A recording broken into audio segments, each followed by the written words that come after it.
Okay, great. Well, welcome everybody to the webinar on the program on financing and deploying clean energy. As I mentioned before, we are the Yale Center for Business and the Environment, a joint initiative between the School of Management and the School of the Environment. Here, this program is done across Yale in collaboration with a host of different faculty, centers, and kind of leveraging all of the academic resources, the intellectual horsepower that we can around this place to channel it into a program for working professionals. We're going to talk about a little bit about who we are, why we do this.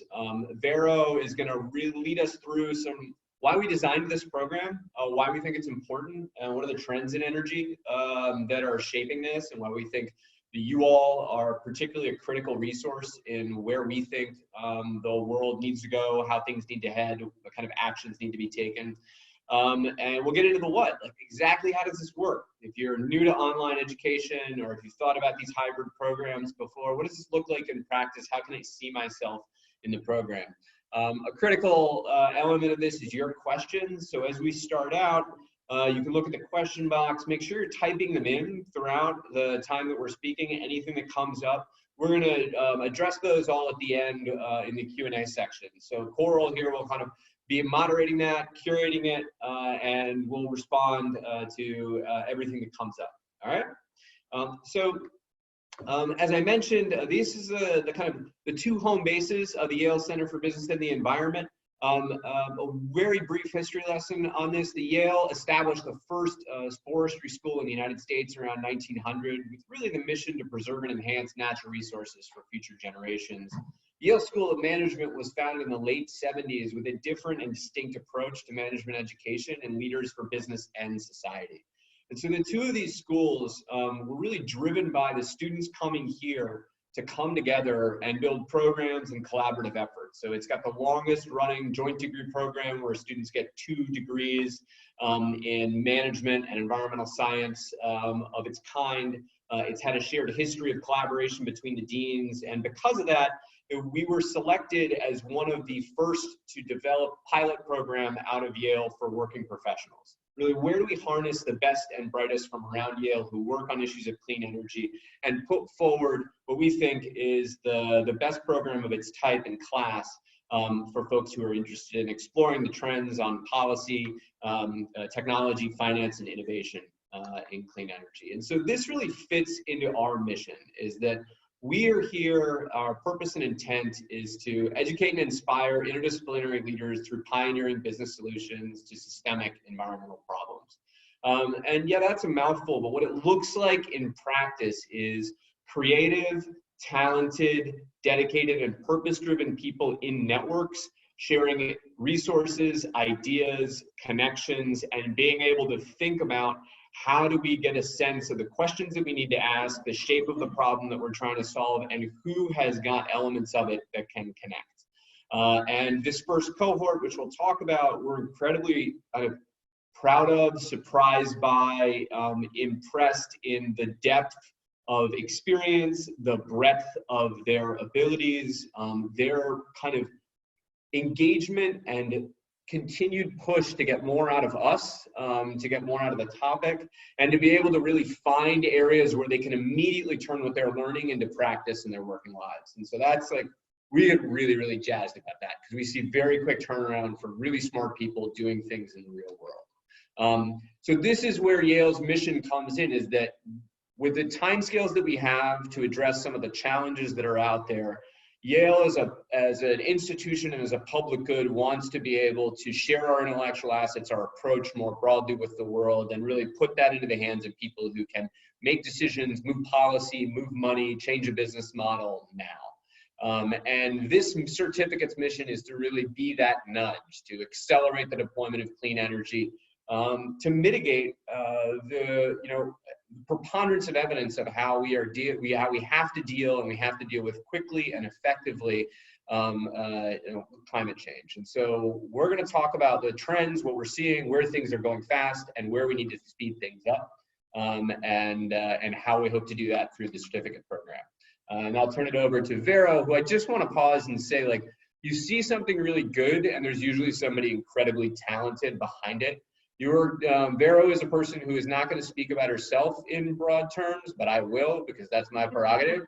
She's an international project finance attorney, someone who got her degree from the School of the Environment here, a deep energy geek who understands the transaction from stem to stern, can communicate with a range of people from professionals in the field to senior faculty members at Yale, and has developed some of the leading kind of curriculum and content for business schools on these issues, building kind of case studies. So she's a rare bird who blends lots of different background skills and study, who then is at the center of this program, putting it together and really building and shaping it. So I think people who experience it get to experience a true professional developing something that she would have wanted many years ago, potentially. So with that, Vera Bergmeyer. That was a very nice introduction. Thank you, Stuart. So yeah, my name is Vera Bergmeyer. I'm the Program Director for Clean Energy and Conservation Finance here, and I've been managing this program along with Cole Bielecki right here, who's also an alum of this school. And I'm going to go through some of the kind of next slides fairly quickly. We just want to kind of go over some of the main trends, the really broad trends in the industry. It's not for you to kind of understand right now if you haven't been exposed to this, although I'm fairly certain that most of you have. But you'll see lots of information on the slides, and the slides will be made available to you. So we'll go through them quickly and kind of try to figure out where the dots connect between this and the program that we're building. So the first question that we get asked very often is why now? Why are we building this program right this second? And the short answer is the IPCC 1.5 degree report, which came out a few years ago. So the IPCC, the Intergovernmental Panel on Climate Change, which is the main kind of UN body that looks at climate science and tries to establish the baseline of what all scientists across the board kind of agree on. So it's actually not necessarily the highest and most advanced knowledge, but it's the knowledge that everybody agrees on. And everybody agrees on the fact that we should probably try to limit things to a 1.5 degree increase. 2 degrees is what's agreed upon in the Paris Agreement, but with the best effort to get to this 1.5 degree increase from pre-industrial times in terms of the global warming that we're getting in the world. So in order for that to happen, that 1.5 degree increase maximum, there are a number of things that need to happen. Not most importantly, but most salient, there you go. For this program is the energy investment. And these numbers here kind of show you where we are in terms of investment in the energy system as a whole globally, and kind of where we need to be. So you'll see the 1.7 trillion annual kind of spending, that's global spending in 2016, and a bunch of numbers underneath. You can read through those later. I think what you need to kind of understand is this, is the annual average investment needs in the energy system. As per the IPCC report, in order for us to stay below 1.5 degree increase, is about $2.4 trillion between 2016 and 2035, and that's an annual average. So that's a huge number, and that's about 2.5% of the world's GDP, if you want to put it in kind of a frame of reference that is easier to grasp. And so we wanted to go through kind of the trends of where the energy system is going. And you can see this is a quotation from the IPCC report, and it shows you that between 2000 and 2012, the energy investments worldwide have already increased threefold, which is a great acceleration. But if you finish reading this quotation, you also see that there was a strong leveling off for 3 years before a decline in 2015 and 2016, which was largely due to the oil price collapse and some cost reductions in renewables, which we'll look at. There was some stabilization after this, which is not part of these slides, but this is meant to show you that the energy system response time can be really quick, despite the fact that we have a lot of kind of sunk costs in all sorts of systems worldwide. So these capital cost reductions, they are pretty obvious. If you look at this chart, this is the LCOE, levelized cost of electricity, which I'm sure a lot of people here are already familiar with. for wind and solar from 2009 to 2019. And something that we go over in the program is what exactly goes into the LCOE, and is it a good metric or not? And I'm smiling because I have my own opinions, but I'm not going to give you my own opinions on the topic. What you can see here, I would advise against using it to compare across technologies, but what you can see here clearly is a decrease in costs, which is pretty impressive. That's showing you onshore wind, offshore wind, and PV between 2009 and 2019. So in terms of global new investment in clean energy, these are kind of the numbers that are coming out of Bloomberg New Energy Finance. So it's $363.3 billion invested in clean energy and renewables in 2019. And if you want to see kind of a breakdown of where that went, you'll see the big yellow at the bottom is solar, blue is wind, and purple others. The preponderance of solar, I think, is pretty obvious in this chart, but things again can change quite dramatically, quite quickly. Just ask anyone who invested in natural gas in the past 10 years, and they'll tell you exactly that.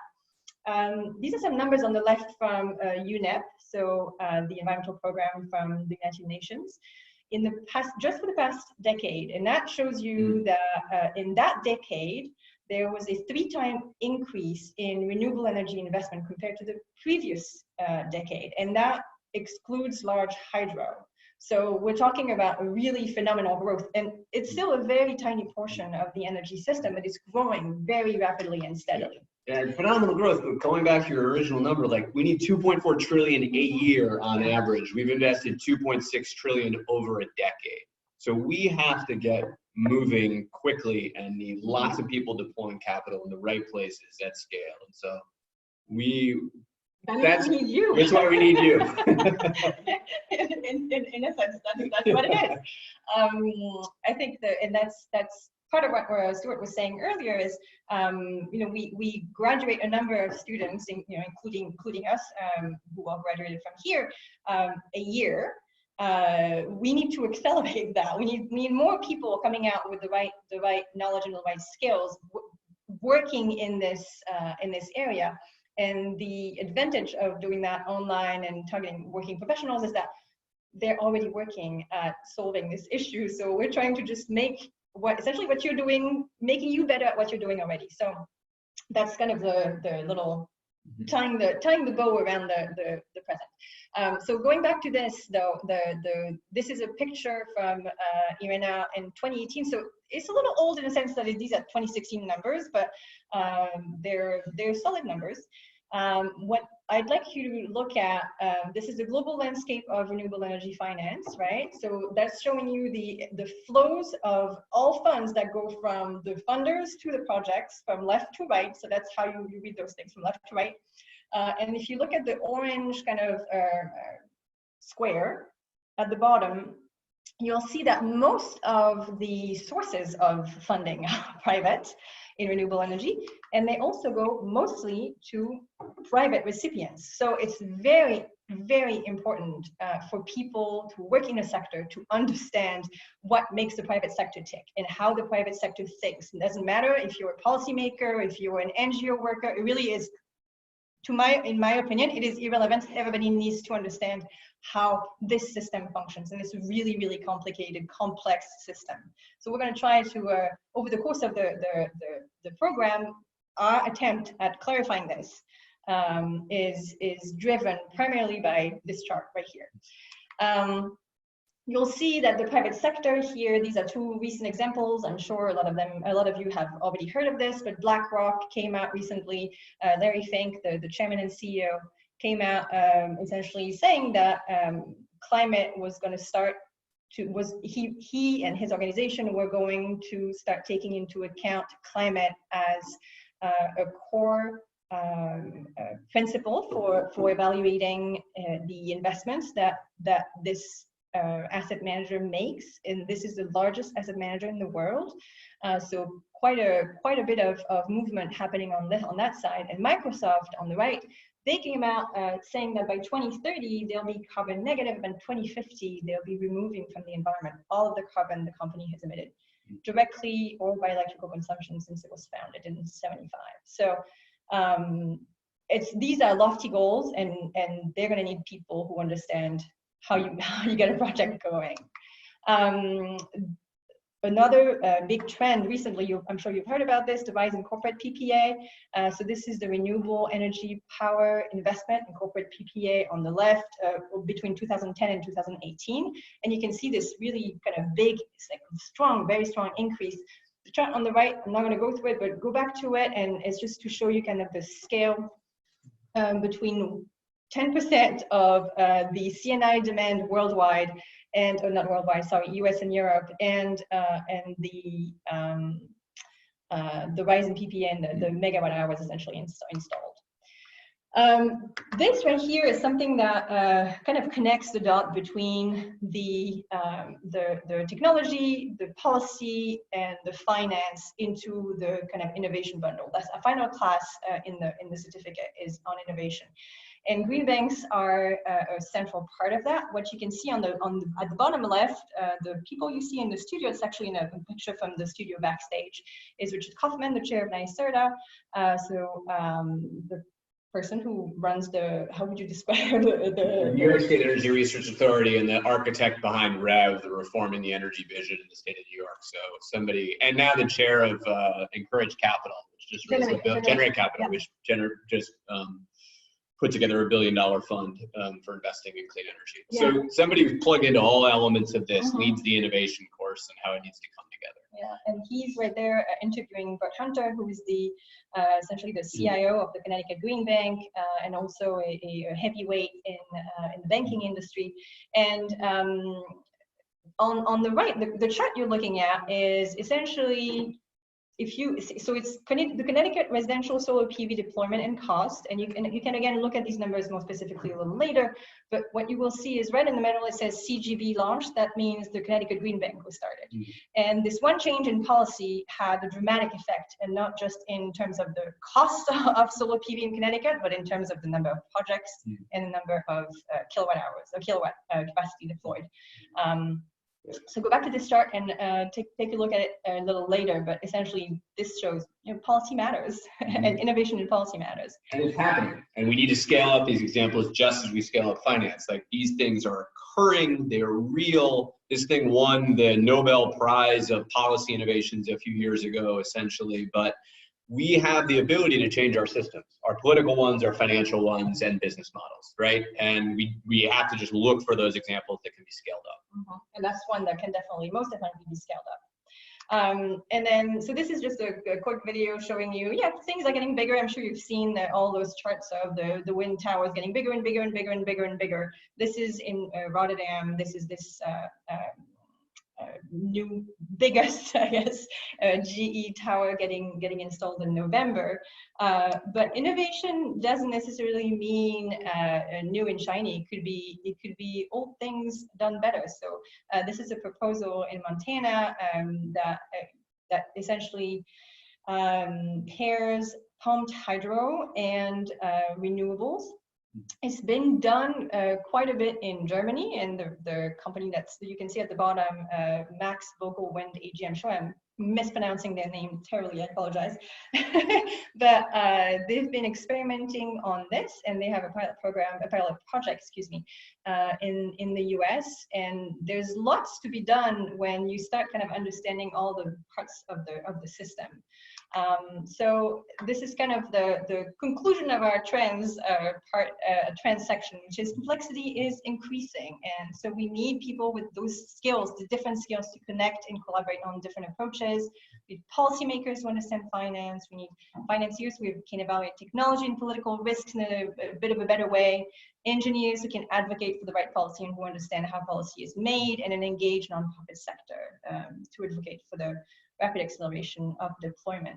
And these approaches, they don't just happen in a vacuum. They happen by connecting people, and that's what we're hoping to provide with this program, a way of networking and nurturing the innovation at the edges of discipline between people from all sorts of different backgrounds.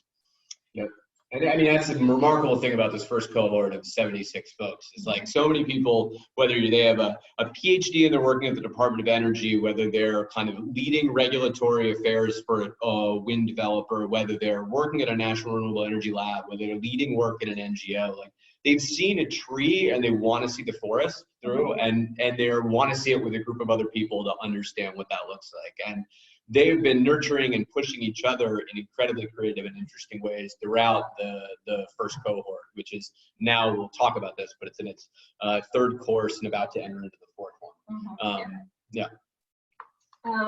So this is what the program looks like, and you'll see it kind of mirrors some of the trends that we've been looking at. It starts, so it's a year-long program, right? So this year it will start on June 29th with a foundations course, and it will run until May 16th of 2021.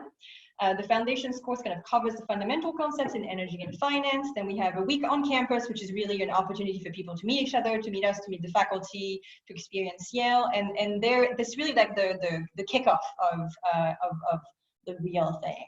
The real thing starts right after in August, and we have 4 core courses, one in clean energy policy, one in tech transitions, one in renewable energy project finance, and one in innovation. So we're currently right now in week 6 of the renewable energy project finance course with Daniel Gross.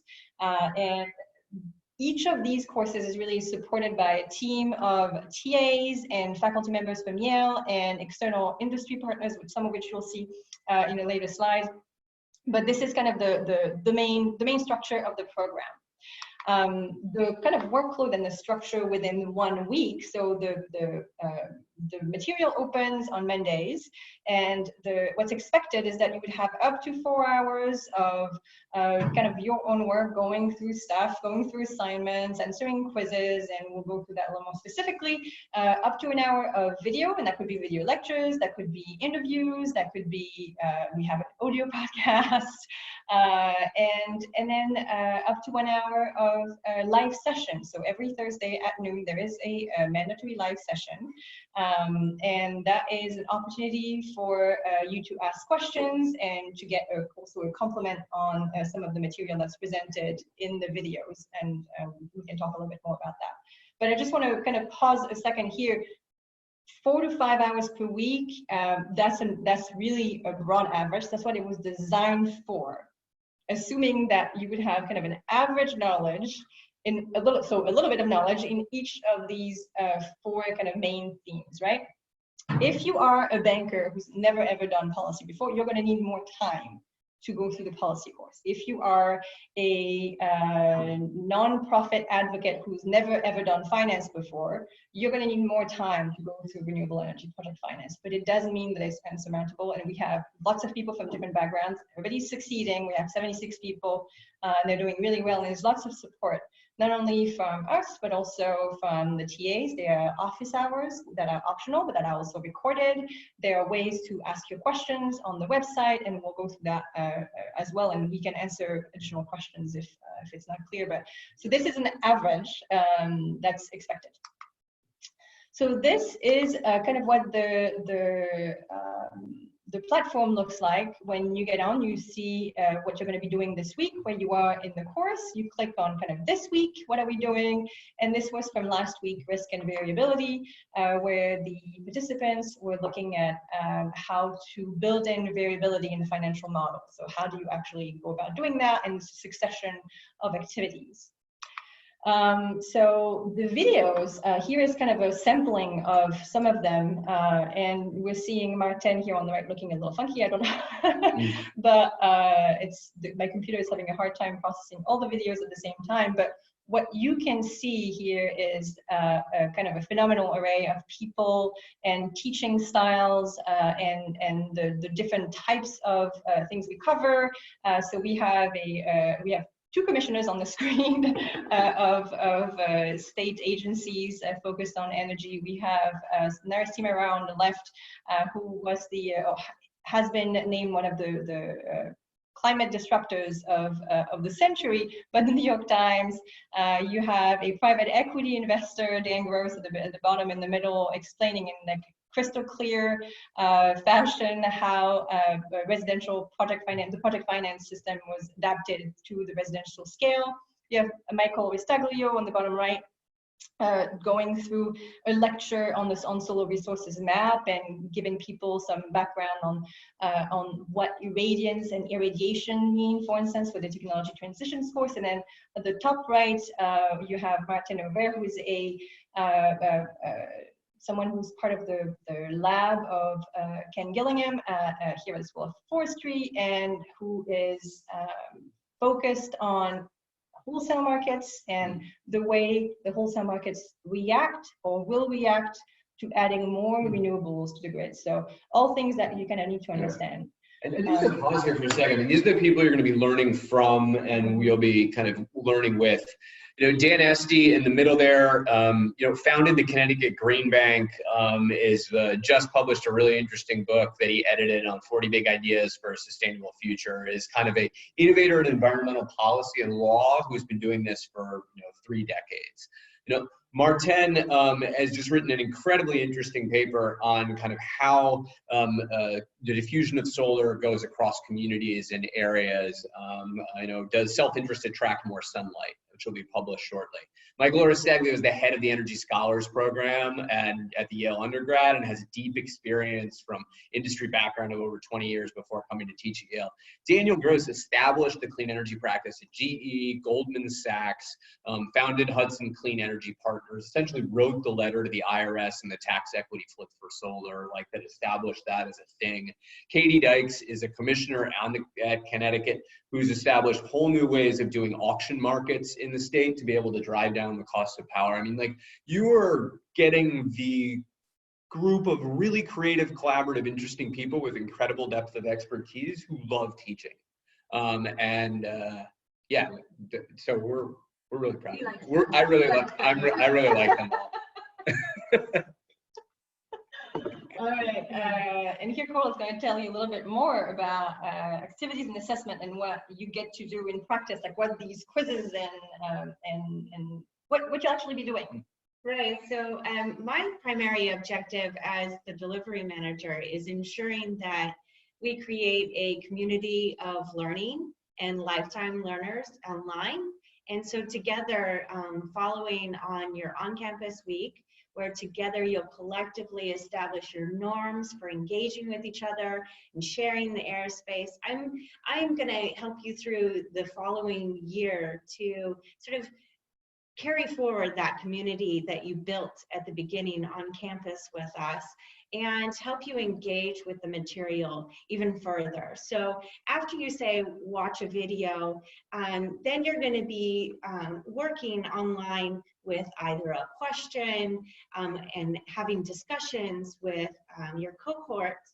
We have a number of different activities so that you can, for different ways of learning, these can be short, frequent ways of sort of reiterating the concept for yourself and providing you with tools and skills that you can immediately leverage in the workplace. So for example, before you start working with a particular concept, we'll sort of prime your thinking, get you thinking, like, what really does this mean to me? What is my perspective on it? Then you'll hear from an expert, and then we will say provide you with a link to really helpful public databases that you could use after the course is over, and have you read current reports and digest that for kind of picking out the topics that you just learned. And then we will test your understanding through a number of short quizzes that will, once you submit your answers, you'll get immediate feedback whether that answer was correct or wrong, and also give you a little bit more information to help you gain some more insight and help you understand what were the main takeaways for that topic. And then we also have Canvas discussions. So you will be prompted with a role-playing exercise or asked to teach or explain a technical concept in plain English, and then you'll be responding to your cohorts and letting them know how you think they did on explaining something in plain English or what you thought was the main takeaway. And then we also have some longer assignments, and these include working. So here I'm going to show you, this is an example of a quiz. and you'll just, it's the multiple choice, and then you would just click your answer and then get immediate feedback on whether that answer was correct. And why. And why.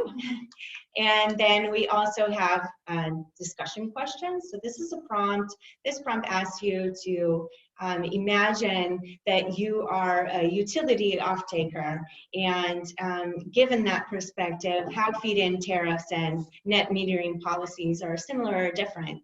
And then we also have these long assignments, and these really give you the opportunity to sit down and integrate what you've learned during the course, as well as integrate your personal experience into the assignment.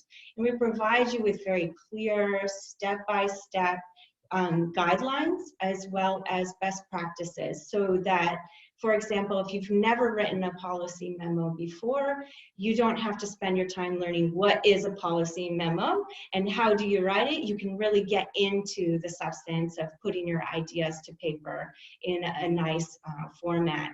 And then you'll be provided the opportunity to give feedback to your peers on their own policy memos. And again, we provide you guidance so that the feedback that you can provide others and the ones that you're going to be receiving really meaningful, and allow you to then integrate that feedback into another version of that assignment. And then you may also have, and then in your, right now in the project finance course, we have a number of longer assignments that through the time of the course, you'll start building a financial model for a renewable energy project. So we start with the basics, and then we just build upon that. So even if you're somewhat new to Excel, it does help if you have some Excel experience, but we do have office hours that are optional with your teaching assistants, so they can help you figure out how to enter a formula into Excel, as well as help you work through some of the larger concepts and meanings. So if you have created a tornado chart or a histogram, helping to translate what is the meaning of this and what is the value of this to my project design. And so this is over here, you'll see this is a kind of a picture of the cohort right now, right? This is the current cohort that we have. And so you'll see what's really interesting to me is the years of experience. So you'll see we have about 28% right now that are between 0 and 5 years of experience. 33, so the bulk between essentially 6 and 15. So 6 and 10, 33%, 10 to 15, 16%. And then we have over 20% that have over 16 years of experience, with 16% over 21, which is the range of that. I think is really interesting, because you get in the same cohort people discussing this that are coming to this with really fresh eyes, maybe straight out of undergrad or just with a few years of experience. And you have people who have started companies, people who have run companies and renewable energy developers, and the industry sector is also very varied. So you can see the list at the bottom here, but we thought this might be actually a little more helpful.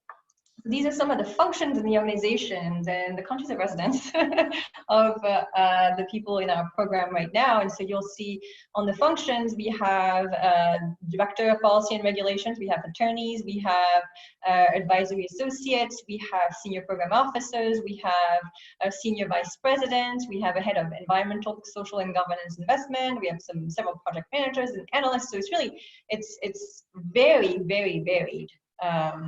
And on the organization side, you'll see some trade organizations, some utilities and banks, and the Connecticut Green Bank is there as well, and a bunch of people from the private sector and the public sector. So we have someone in the cohort from Google. We also have someone from the Government of Canada. We have people from the Kresge Foundation, from Siemens, from the Department of Energy, from the EPA. So it's really a mixed bag of awesomeness, if you ask me. But that's how you best describe it. The grab bag of awesome. Exactly. And you'll see Vero smiling every time she mentions the Connecticut Green Bank. Just another hat tip to her. If you want, you can go dig into a public case study on the Connecticut Green Bank, which was used by the Aspen Institute for 1,100 MBAs across the globe last year. Their international case competition used Vero's case, which you can actually access publicly online. So you see her sort of smiling every time she mentions that because she's got kind of deep green bank studies. Well, I really like green banks. Yeah, I really do. They're really awesome. Everybody should know about them. If you don't know about them, go learn about them. They're not a bank that is green. Yeah. They're different. We could have a whole other webinar on this one. Yeah. So, yeah. So here's what some people are saying. So these are two people in our program, Karishma and Todd. So Karishma is a program leader at NREL, the National Renewable Energy Laboratory in the US, or one of the. And she's saying the program is helping me develop a deeper understanding of not just the technology, but also project development and finance, as well as the business case. And I think that's really cool because she is also a graduate from this institution and is working on this, all day. That's what she does. She does renewable energy at NREL, which is you think if she finds value in this, I mean, it's really gratifying for us when someone like this tells us I'm learning a lot, which is really amazing.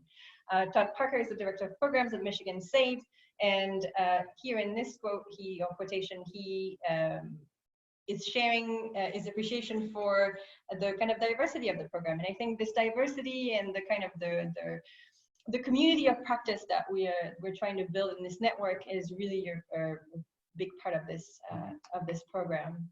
And here are some of the picture you're seeing in the middle. It's actually from our website.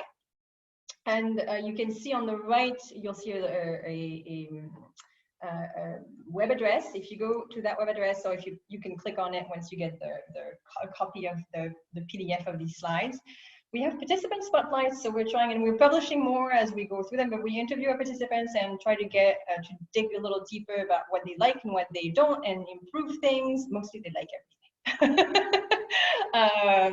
But the things that they don't like, we do try to move the needle on that as well. So on the left, you'll see some of those. Look at the first one. So this is a clean energy developer, and this is what he's saying. Just in the last 6 hours, I've been able to run sensitivity analysis on project models of my company's biggest markets and campaign, while my team and the investment team had assumed for years that the biggest driver to IRR, cost of land purchase, or the PPA were two specific variables that ended up not really being the case. So it's the reason why we pulled that one out is because we want to illustrate how kind of both practical and conceptual some of the things that we're teaching in the certificate can be. So we'll let you read some of those on your own, but these participant spotlights are really fun because everybody's got different personalities and you can see them. So here's all of them for this year. So there's lots to learn. Do it with friends. This is kind of our motto, and we can tell you the context of why this was happening, what was happening in this picture, because we kind of want to replicate it this year. So, surprise, if you were admitted to the program and you come to the on-campus week, that'll be a nice moment, hopefully. Speaking of friends, so here are some of the faculty, the main faculty members, and the industry experts that are involved in this program. So we've mentioned Michael Restaglio, we've mentioned Richard Kaufman, we've mentioned Daniel Gross, and we've mentioned Dan Esty. There are lots of other people. You can see Rob Klee at the bottom, former commissioner as well of the Connecticut Department of Energy and Environmental Protection. You can see Bill English, professor in the practice of finance at Yale, who also happens to be a former member of the Treasury, the Board of Governors of the US Treasury. You can see Rodrigo Canales, an associate professor of organizational behavior. It's really a mouthful at the School of Management, and who does really amazing research in wind and the way the industry is reacting to kind of changes. You can see Kerry O'Neill, the Chief Executive Officer at Inclusive Prosperity Capital, or Jessica Bailey, who's an absolute superstar of clean energy lending and efficiency lending, who founded and is the CEO of Greenworks Lending. And you can see so many different people are involved in this, and this is not even a full picture. And the way these people are involved are so some of them are involved as kind of an advisory capacity, but most of them are involved directly in the building of the curriculum, so you'll see their faces at some point in the program. Here's a list of kind of the links that you might want to check out about the program. We recommend the big two ginormous orange arrows are self-explanatory. You should definitely look at them if you're applying for the program. So the core curriculum week by week, the link will be there, and the readiness checklist, they're both available on our website. This is all from straight from the website. And that is it. Apply by March 1st if you're interested in this program. So now let's take some questions. We got Coral. Well, we have questions on how the courses are in relation to each other. Are they meant to be relatively standalone, or do they build upon each other? That is an excellent question. I am very happy someone asked that. So they are in fact completely integrated. So some of the things that you'll be learning about in the policy course will come back in the renewable energy project finance course, and will then come back again in the innovation course. So it was really built together as a collaborative effort.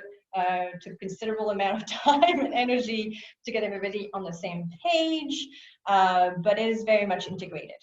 Yeah. No, I think this goes to like the value of time. Of when we look at what the needs of working professionals are, we think about this 4 to 5 hours a week. It will change based on your experience and background. But when you look behind the hood and you see what Vero and the team and the faculty have done of breaking everything down by 6-minute learning increments, and like what the objectives are and what you want to do and what other sections that connects to, it's because we want to make sure that if you've got kids and a family and a job and all these other things, the hour you're spending on this every day is one that connects the dots, right? We're not asking you to integrate everything. We want to provide you the framework that that can happen. You have to put in the effort and the time, but we're going to give you a roadmap. And Vero's given, and Coral and the rest of the team have given an incredibly detailed one. Yeah, I think the 6-minute increment, that was probably the hardest part of creating all of this, is as opposed to a purely on-campus program where you'd essentially let that integration happen in the brain of the faculty member teaching one particular course. We've had to kind of extract the gray matter out of our faculty members' brain and kind of mesh it into a beautiful picture. So that it's figuratively, colorful. there's no operations happening here. No faculty member was harmed in the process of creating the certificates.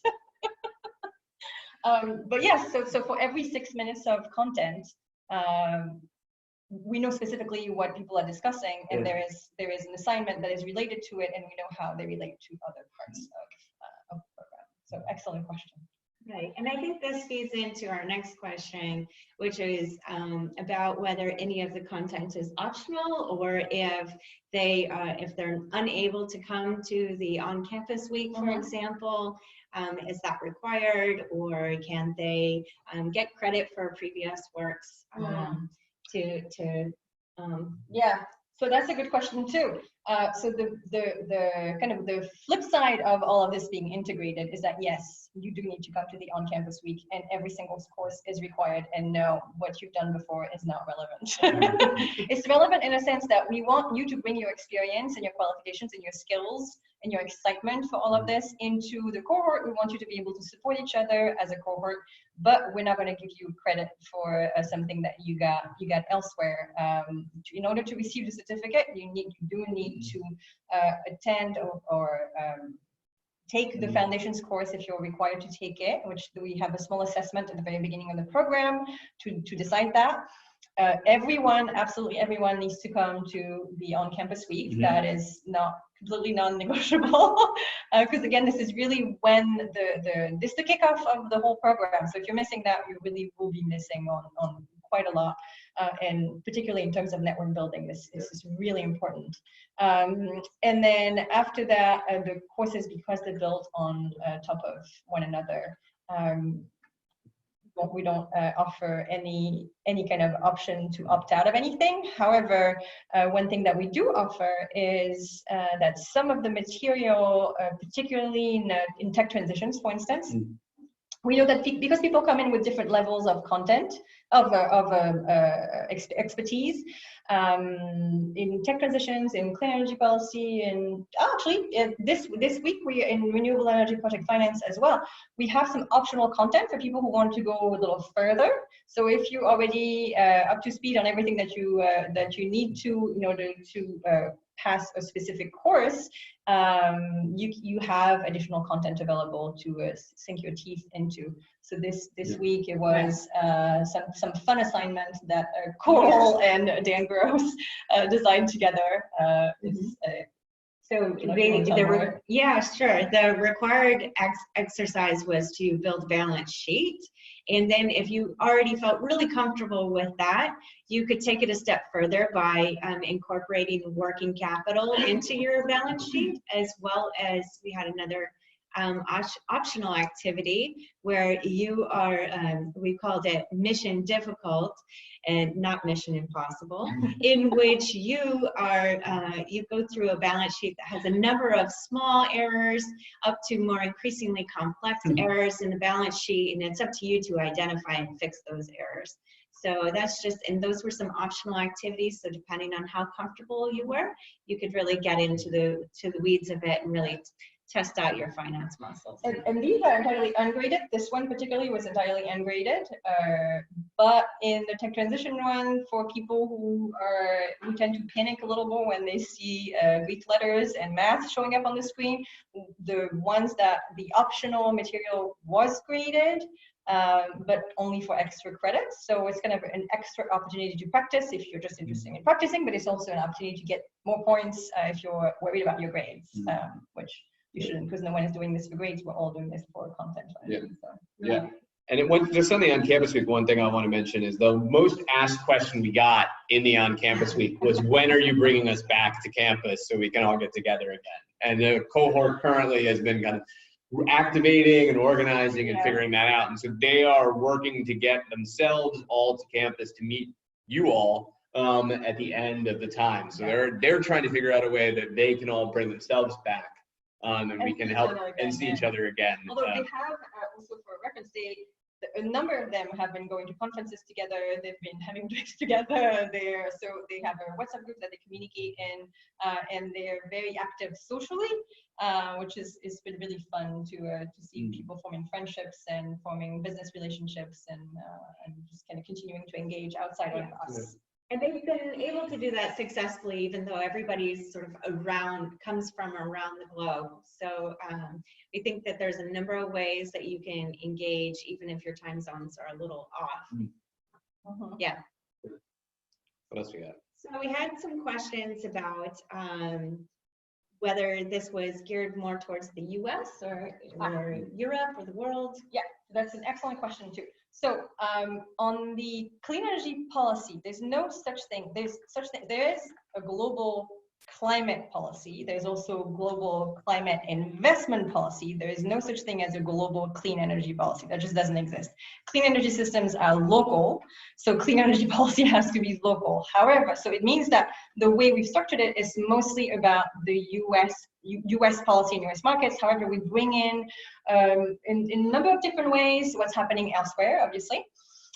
So that comes through readings, that comes through particularly on the wholesale market side of things. So during week 3 of week 3, we explore electric systems in general, and then kind of try to think through what happens to dispatch essentially, and also capacity planning when you bring in a whole lot of renewables to the system. And in order to do that, we kind of look to the European system, which is more advanced than the US in this area. But the point of the clean energy policy course is not to teach you the actual policy.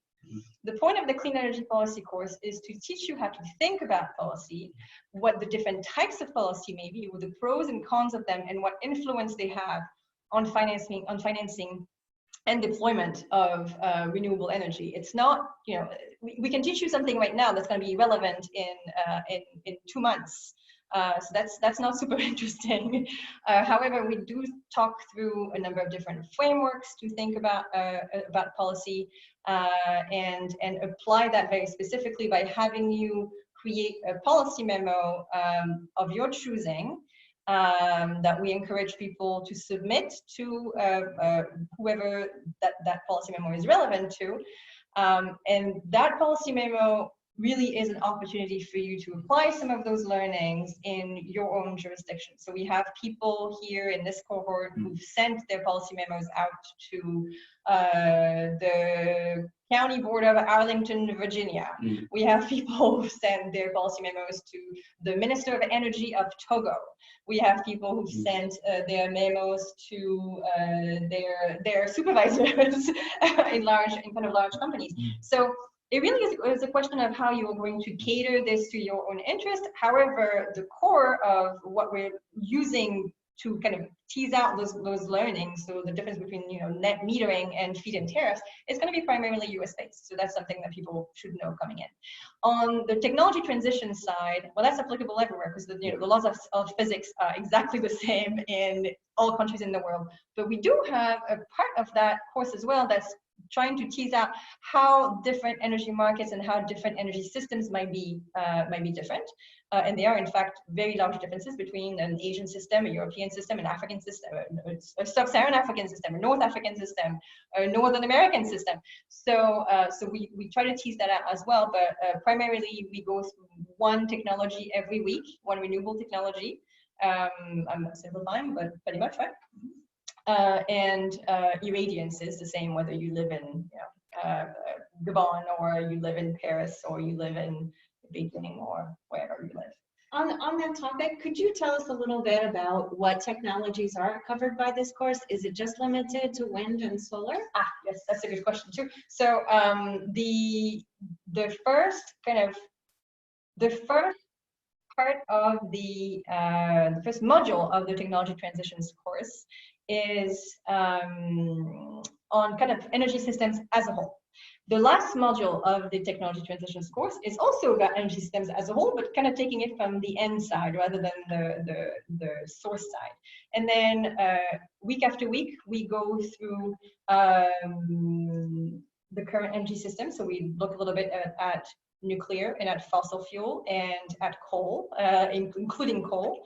And when we kind of get into the thick of it, the renewables that we look at are solar, wind,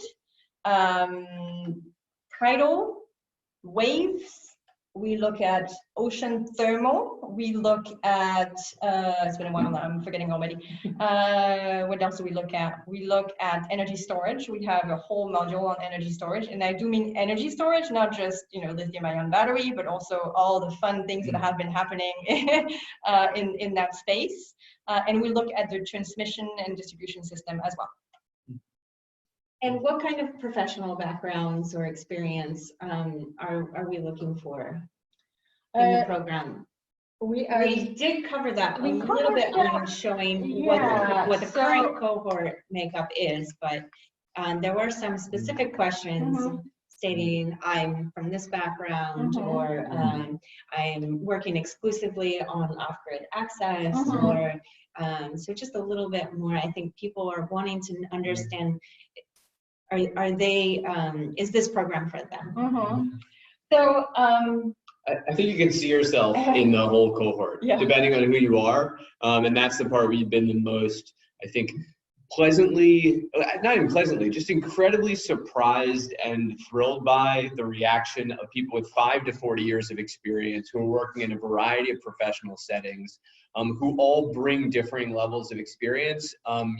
There are people with 3 to 4 years of experience who are in advocacy roles, working on wind, who are incredibly bright, know all the nuances of policy, and are teaching people with 40 years of experience who've been the CEO of a company about how they can think about structuring their approach to specific policy conditions. You see people who are leading the deployment and talking to ministers of finance and energy across the globe who are out there, who have 15 to 20 years of professional experience, who are kind of leading lights in their field, who are talking to folks who are working for an OEM or a technology firm, who are able to kind of say, okay, here's what I'm seeing from a policy conversation, and then here's what the technology you're producing, and what does that look like? So we structured the application, and when you look at it, and if you've read it or if you've done it, the purpose of why you're coming to it is what's critical for us. Like, what about this? What is the impact that you're looking to have, and what's the purpose you're bringing to the program and what you want to do? And that can be somebody with 5 years of experience who's going to go get a graduate degree later on. That can be somebody with 40 years of experience who already has a PhD and 2 master's degrees, right? Those individuals, driven by purpose and understanding where each has unique value, come together in this group, and we believe can do really incredible things, because that's what we've already experienced throughout the first year. Yeah, I mean, I couldn't say it better. I think focus, if you need to tease out what, we get that question a lot, right? Yeah. In order for us to have an impact, us meaning CBAE, in this space, our theory of change is really that you people out there are going to be doing the work, right? And as an educational institution, how do we help you be better at what you are? So there's no such thing as a kind of typical or perfect applicant. The people we want to see in the cohort are people who are motivated by impact and can show what kind of impact they're going to have with this. So it's very much kind of an introspective question. Like, look at where you are in your career, what you want to do, why you are in your career, because maybe you're thinking, well, this is something that I'm interested in, that I'm kind of on the edge of, and I want to learn more about. So look at where you are in your career, why you are in your career, and figure out, is this something that is right for me, in the sense that am I motivated enough to sit through an entire year of this program with other people who are super psyched about this whole thing, and am I going to be someone who can put this into practice on, May 17th, 2021, when you graduate from this. Yeah. Or the middle of November, when you've written a policy memo that's worth publishing to 7,000 professionals, which we did because we saw those being so good that we had to get them out to other people. Yeah. Or somebody who takes renewable energy project finance and immediately turns it into an insight for their organization, right? Like, this is the kind of quick feedback loop that we have to be able to change an investment level that we've seen that needs to go up an order of magnitude, right? Like, 2.4 trillion. Yeah, we got to get 2.4 trillion. We need capacity that matches that huge increase in rate of investment. So we need everyone. Yeah. We need everyone, but we also need everyone that can show, for this program specifically, we need a version of everyone that can show impact. Yeah.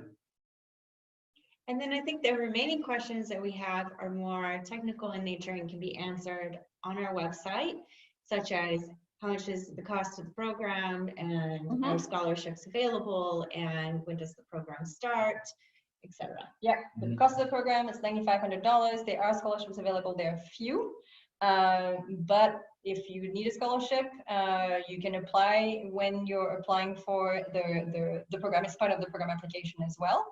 And all of these questions are answered on the website. And so when you get a version, you can either just go to the website and kind of go through and read the information there. We put a lot of time into making it as thorough as possible, so you will find a lot of information there. Otherwise, if you don't have time to dig through the website, I would recommend getting the slides from this presentation and going through this list of these web links right here. You see you have tuition and scholarships, important dates, core curriculum structure, frequently asked questions. I recommend that one because we do get a lot of similar questions, and we're building it up regularly. It's updated very frequently, so I'd go there as well. And if there is something that you do not find an answer to on the website, here's our email address: cbae.certificate@yale.edu. This is my stewardess voice. Yeah. cbae.certificate@yale.edu. I'm practicing. You can let us know through feedback how she sounded, if it was a good. Yeah. I mean, I think it sounds pretty great, but I'm also a very enthusiastic person. So on this note, any last comment? No, I mean, I think if we can get a group, like our cohort this year has surprised us, impressed us, pushed us in really incredible ways. Yeah. And it is given us incredible optimism and a deep engagement, even further deep engagement, that this is the right approach. And we really want to see a similar group of people that kind of pushes the next boundary and frontier and that connects with this current cohort in a meaningful way. Like the structure is there. We keep refining it and tweaking it and iterating off of it. But the kind of the people that can come into it are really what makes this thing work. So we're thrilled that you've taken the time to listen today. We really want to see your application and we'd be thrilled to learn with the folks, you know, the people that come here and the people in the program. So, yeah. So thank you. Yep. All right. Bye, everyone. Bye. See you later. Go clean energy.